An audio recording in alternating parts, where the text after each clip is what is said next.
ಕರ್ನಾಟಕದಲ್ಲಿ ವಕ್ಫ್ ಕಾಯ್ದೆ ಹೆಸರಿನಲ್ಲಿ ಹತ್ತತ್ರ 90,000 ಎಕರೆ ಜಮೀನನ್ನ ಅಕ್ರಮವಾಗಿ ಕಬಳಿಸೋದಕ್ಕೆ ಹೊರಟಿದ್ದಾರೆ. ಇದೊಂದು ರೀತಿಯ ಲ್ಯಾಂಡ್ ಜಿಹಾದ್.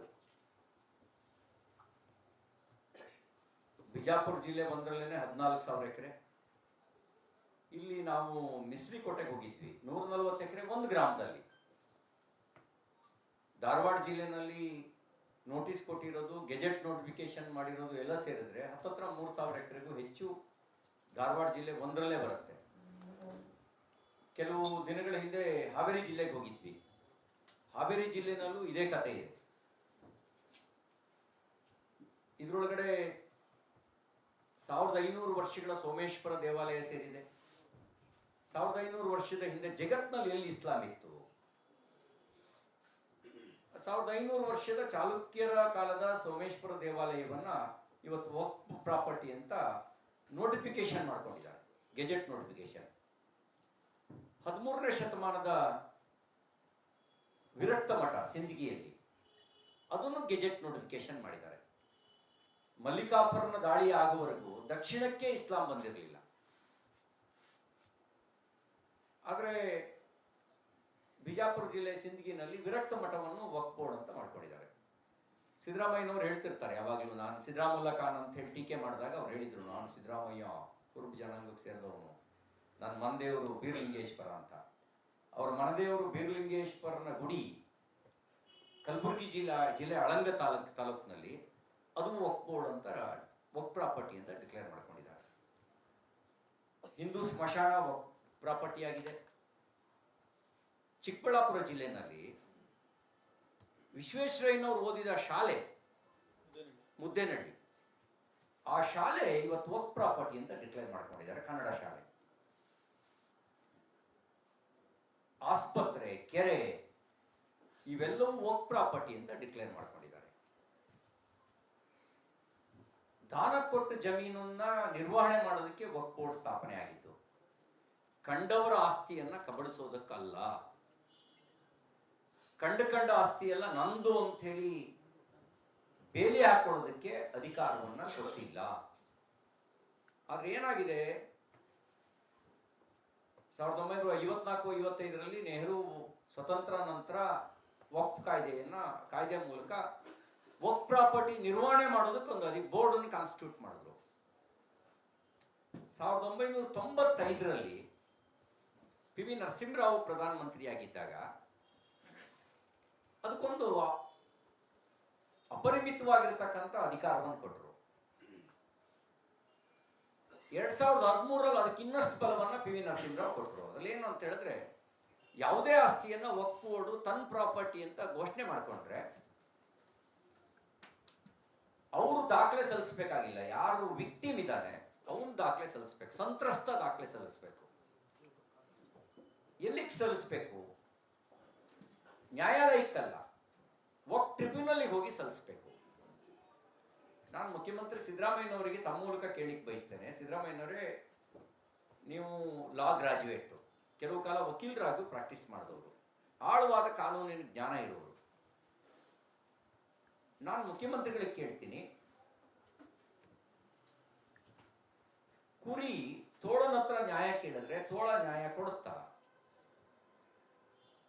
ಕಬಳಿಸೋದು ವಕ್ಫ್ ಬೋರ್ಡು, ನ್ಯಾಯ ಕೇಳಕ್ ಹೋಗೋದು ವಕ್ಫ್ ಟ್ರಿಬ್ಯುನಲ್ ಹತ್ರ ಅನ್ನೋದು ಸಂವಿಧಾನ ಬಾಹಿರ ಅಲ್ವೇ? ಇದು ನಮ್ಮ ದೇಶದ ನ್ಯಾಯಾಂಗ ವ್ಯವಸ್ಥೆಯನ್ನ ಮೀರಿದ ಅಧಿಕಾರ ಕೊಟ್ಟಂಗಲ್ವಾ? ಇದಕ್ಕೆ ಯಾಕೆ ನೀವು ಈ ವಿಷಯದಲ್ಲಿ ತಮ್ಮ ಎದೆಗಾರಿಕೆಯನ್ನು ತೋರಿಸ್ತಾ ಇಲ್ಲ? ನನಗನ್ಸುತ್ತೆ ಕಾಂಗ್ರೆಸ್ ಪಾರ್ಟಿ ಮತದ ಆಸೆಗೋಸ್ಕರ, ಮತ ಬ್ಯಾಂಕಿನ ಆಸೆಗೋಸ್ಕರ ಮತಾಂಧತೆಗೆ ಕುಮ್ಮಕ್ಕು ಕೊಡ್ತಾ ಇದೆ ಮತ್ತು ಮತಾಂಧತೆಯನ್ನು ಪ್ರೋತ್ಸಾಹಿಸ್ತಾ ಇದೆ. ಇದು ಅನ್ಕಾನ್ಸ್ಟಿಟ್ಯೂಷನಲ್, ಸಂವಿಧಾನ ಬಾಹಿರವಾಗಿರ್ತಕ್ಕಂಥದ್ದು.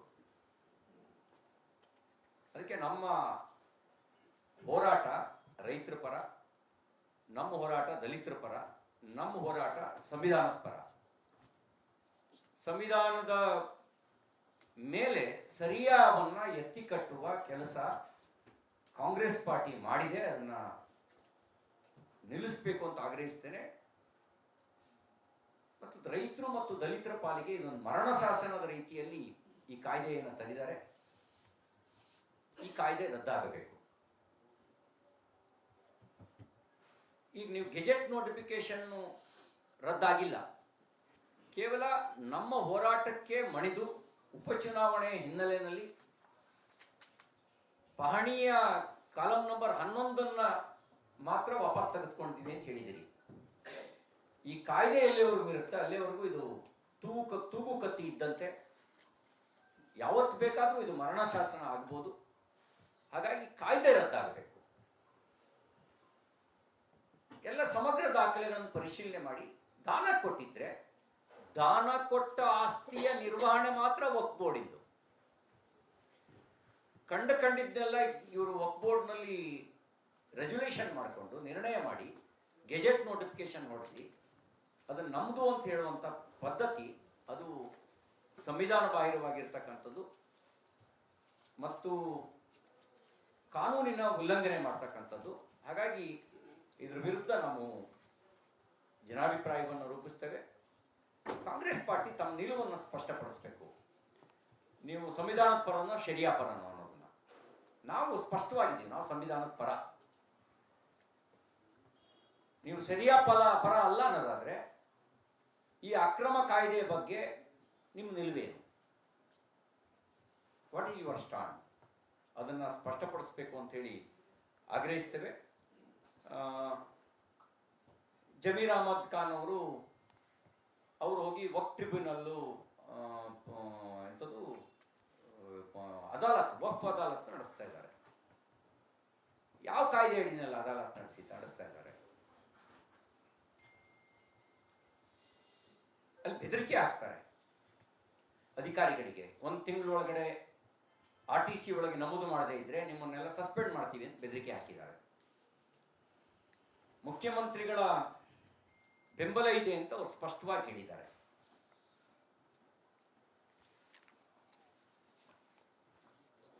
ವಕ್ಫ್ ನನಗಿರೋ ತಿಳುವಳಿಕೆ ಪ್ರಕಾರ ವಕ್ಫ್ ಅದಾಲತ್ ನಡೆಸೋದಕ್ಕೆ ಸಂವಿಧಾನದ ಅಡಿಯಲ್ಲಿ ಅವಕಾಶ ಇಲ್ಲ. ಈ ಸಂವಿಧಾನ ಬಾಹಿರವಾಗಿ ವರ್ತಿಸಿರುವಂತ ಮಂತ್ರಿ ಜಮೀರ್ ಅಹಮದ್ ಅವರನ್ನು ಸಂಪುಟದಿಂದ ವಜಾ ಮಾಡಬೇಕು ಅಂತ ನಾವು ಆಗ್ರಹಿಸ್ತೇವೆ.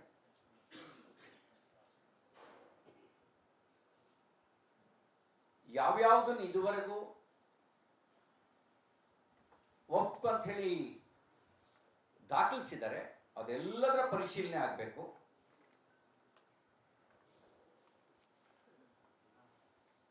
ಅಂತ ಆಗ್ರಹಿಸ್ತೇನೆ.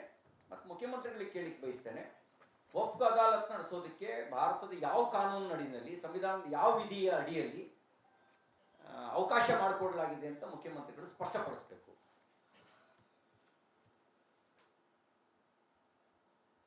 ಮತ್ತು ಈ ವಿಷಯದಲ್ಲಿ ಜಾಣ ಮರೆವು ತೋರಿಸೋದನ್ನ ಬಿಟ್ಟು ಸತ್ಯದ ಪರವಾಗಿ ನಿಲ್ಲಬೇಕು ಅಂತ ನಾನು